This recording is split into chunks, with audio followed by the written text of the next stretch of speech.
Hello students, let's see the question. So the question says which of the following statements about chemical changes is not true. तो देखो, chemical changes are usually irreversible, यानी जिस situation से हमने start किया है उस situation में वापस जाना बहुत इजी नहीं है. तो अगर हम कहें कि a प्लस बी से हमें c मिला है विथ अ केमिकल रिएक्शन, तो c से लेके a प्लस बी तक वापस आना सिर्फ एक केमिकल रिएक्शन से ही पॉसिबल होगा, नॉर्मल फिजिकल प्रोसेस में पॉसिबल नहीं हो सकता है. तो इरिवर्सिबल तो ये है. बी में लिखा है chemical changes involve the formation of new substance. Formation of new substance ही पहचान कराता है कि कोई एक चेंज केमिकल चेंज है या नहीं.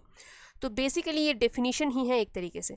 सो this is also correct. Energy changes often accompany chemical changes. Okay, तो एनर्जी चेंजेस का अगर हम बात करें तो exothermic reaction and endothermic reaction के बारे में हम जानते हैं. आपको पता है एक्सोथर्मिक रिएक्शन में क्या होता है, हीट इज गिवन आउट, और एंडोथर्मिक में हीट इज टेकन. तो बेसिकली यहाँ पे एनर्जी का चेंज तो हो रहा है ना. सिचुएशन पहले जो था केमिकल चेंज होने के बाद एनर्जी का चेंज तो हो रहा है.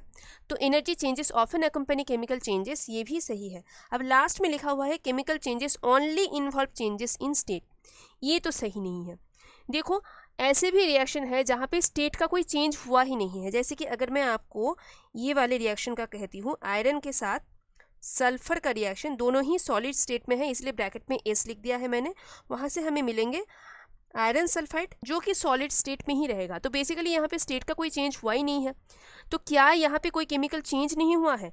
केमिकल चेंज होने का सबसे बड़ा जो चीज़ है वो है न्यू सब्सटेंस तैयार हो रहे हैं या नहीं हो रहे हैं.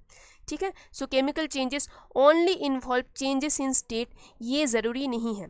हो सकता है कि चेंजेस इन स्टेट हो सकता है कि चेंजेस इन स्टेट ना भी हो, लेकिन केमिकल चेंज में हमेशा न्यू सब्सटेंस तैयार होंगे, वो इरिवर्सिबल भी होंगे, और कभी कभी उसमें एनर्जी चेंज का भी कंपनी हो सकता है. So the correct option here which is not true, D.